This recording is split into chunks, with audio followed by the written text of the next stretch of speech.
All right, welcome to Ink and Fitness. For those who are new to the channel, my name is Anthony. I am someone who went from skinny to fit, and these videos are purely educational. So this way, if you guys are also on the skinny side, you can go ahead and take what you're learning from inside of these videos, go ahead and apply it.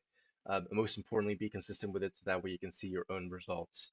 But in terms of today's video topic, we're going to be talking about um, three specific training habits that are ruining your gains, ruining your progress inside of your own fitness journey. So, to get straight into things for today, let's cover the very first one, which is not being mindful of your form, which is a very common one because all the time I personally see, maybe you've seen this or maybe you've done this before yourself, but just swinging around the weights, ego lifting, or either that or just picking a weight that's way too light that you shouldn't be doing, right? It causes you to not exert yourself to the level that you know you can exert yourself, right? So one of those three things, maybe there's even more, but those are kind of the three common ones that I see that people do that usually limit their progress. It limits the amount of gains that they can make, and they do that for a prolonged period of time. They think that that's the correct way of training, or maybe they know that it's the incorrect way of training, but they just choose to keep training in that way for whatever reason, right? And that leads to them not making any progress, or even they do make progress, it's not the progress that they can be making if they were to have all these different things dialed in when it comes to training in a proper and correct way. Um, so to kind of combat all of this, right, what you want to be doing instead is just being super intentional with the way that you're training. You can't half-ass anything. You can't just swing around the weights or pick a weight that's too light or just make it your main objective to be in and out of the gym, regardless of how that training session goes specifically. And most of the times, the training session goes pretty poorly, 9 times out of 10. So you need to be super intentional with what you're doing as far as your form goes. You want to pick a weight that's not too heavy, but also not too light either. So right in the middle, a weight that's moderately heavy. You want to implement the 3-1 explode counting scheme. And lastly, you want to exert yourself more than you used to. So to cover the 3-1 explode counting scheme specifically for those that are confused, I've covered this in a few different of my videos specifically, but just to kind of reiterate the fact for you all, whenever you do an exercise movement, there is the contraction or the concentric portion of it. So when you raise the weight up all the way up, and then there's the eccentric portion of it, and that's when you raise the weight or not raise the weight down, excuse me. Um, uh, uh, Lost my train of thought for a minute there. That's when you lower the weight, right? When the weight goes down, that's the eccentric part of the movement. Otherwise known as the negative or positive part of an exercise movement. There's different names for it.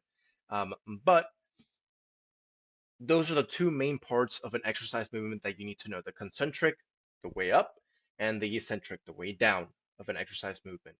So with the 3-1 explode technique, what 3 seconds means, or excuse me, what the number three means in that counting scheme is 3 seconds. And what that stands for is 3 seconds when you have to control the eccentric, the way down of an exercise movement. So have a nice little 3 second count as you lower the weight, and then the one in that counting scheme stands for 1 second. And so that means 1 second of holding it in the paused portion, the paused position of the exercise movement. So for example, within a bicep curl, when you've lowered the weight all the way to the bottom and you're in that stretched portion where you can feel the your bicep just being worked a little bit more, when you feel the bicep muscles being stretched out more, you want to hold that position for 1 second, and then the explode part of that counting scheme is when you explode on the way up, explode when you raise the weight up. So that's what the 3-1 explode counting scheme is or stands for. So I hope that's clear. If it's not, leave a comment down below, and I'll be glad to answer any questions that you have regarding that. Um, but that's what it stands for. And then, most importantly, just to kind of cover this last point here, exerting yourself more than you're used to. A lot of people, they just kind of, drop the weights as soon as it starts burning. You don't want to do that. You actually want to go the extra mile. And I'm not saying you have to throw up or, be on the verge of passing out on each of your sets, but you at least want to um, take things 1 to 2 more reps more than you're used to. So if you're used to just quitting, at the sixth rep of an exercise movement. Go one more rep, go two more reps if you can. Just exerting yourself a little bit goes a long way. You don't have to do all these crazy, drop sets, supersets, right, or anything like that.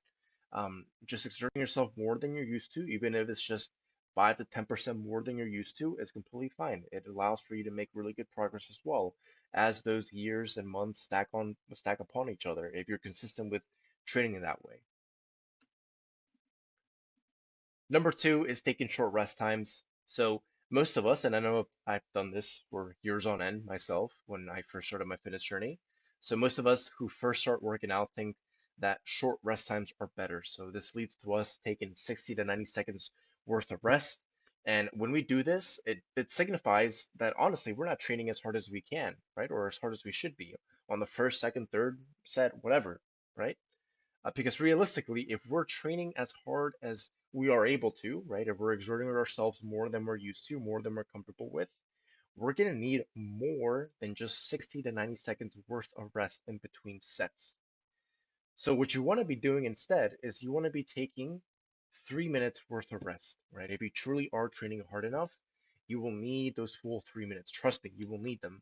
And if you're not, if you're saying right now, wow, that's crazy, right? 3 minutes is such a long time. I don't know if I can rest for that time, right? You don't need those, or maybe you're saying you don't need 3 full minutes of rest. That's crazy, right? That's crazy talk.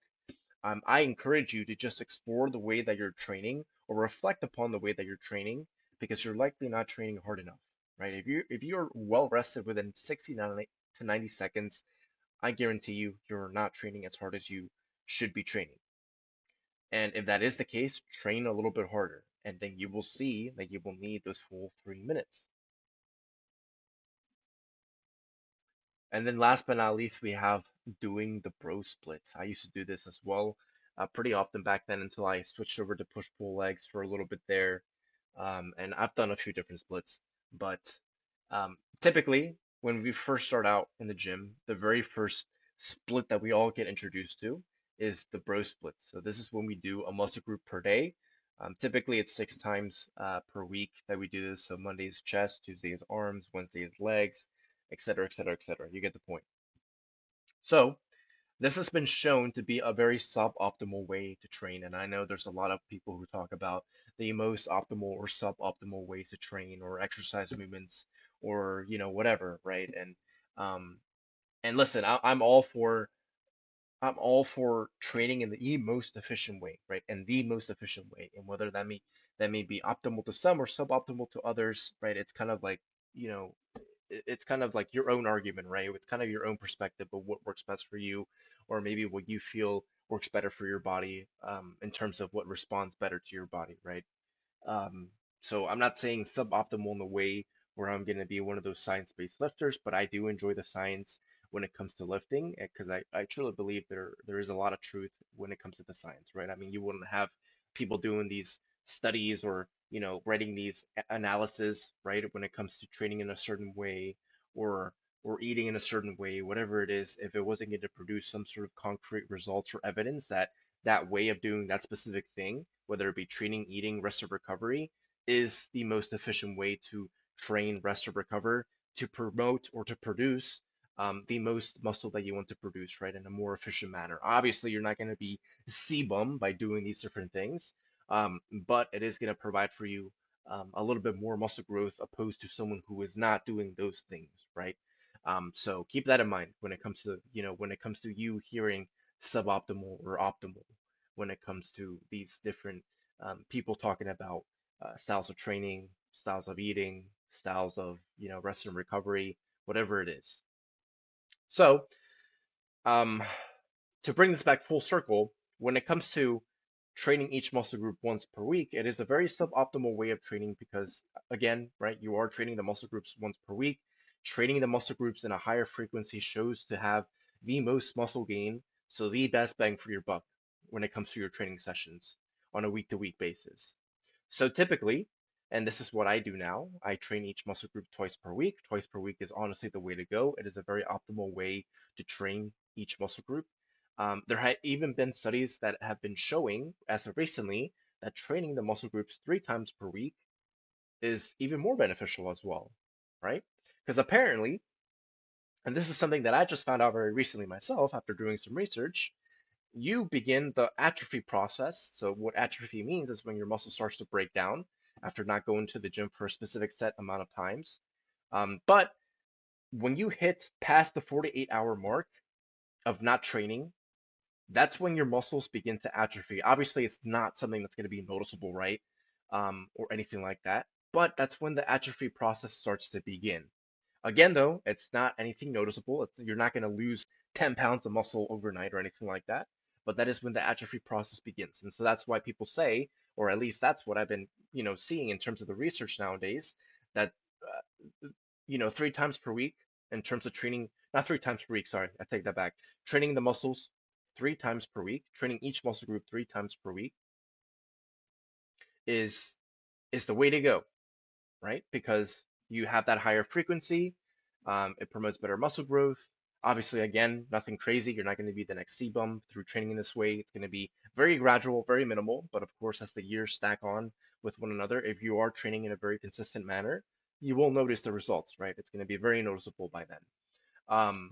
But you're not going to be like the next Mr. Olympia or anything by training in this way. But yes, higher frequency is better. I'm just gonna stick to personally for me, I'm just gonna stick to twice per week. I believe that, you know, regardless if the muscles start to atrophy after the 48-hour mark, it's not only is it gonna be something that's not gonna be noticeable, right, at all whatsoever, but I'm also not stressing about it, right? Because again, I'm not doing this fitness journey because I want to compete in shows or or look super shredded or anything like that, right? I just like to challenge myself. I like to look good. I like to feel good, that sort of stuff, right? So that's me though. If you are someone who is, wanting to compete in shows, whatever, right? Maybe you are someone who should consider training each muscle group 3 times per week. Maybe you are someone who should consider switching up their training split so that way you can at least train each muscle group twice per week opposed to doing the bro split, right? So just some things to take into consideration. As far as the most popular training splits for training each muscle group twice per week, they go as follows. So the full body split, the upper body, lower body split, the push-pull leg split, and the Arnold split. So those are just a few right there. And of course, you can always just kind of like mix and match. Um, if you want to do shoulder and legs one day, you can, right? There's nothing that says you can't do that or anything that says that's against the rules or anything like that. At the end of the day, train however way that you want to train. I'm just giving you guys this information so that way, if you want to make the most muscle growth, then these are some things to consider. Again, though, you won't look like C-bum or anything like that. It's just a way to maximize and being overall more efficient with your muscle growth. That covers it for today's video though, guys. Please make sure to like, comment, subscribe. If there's something in specific that you all want to see, leave that down below in the comment section. I'll be happily, able to make that for you all, whatever it is. If you are someone interested in one-to-one coaching, the link for that will be down below in the description. So feel free to check that out. Until the next one though, guys, much love to you all. Peace.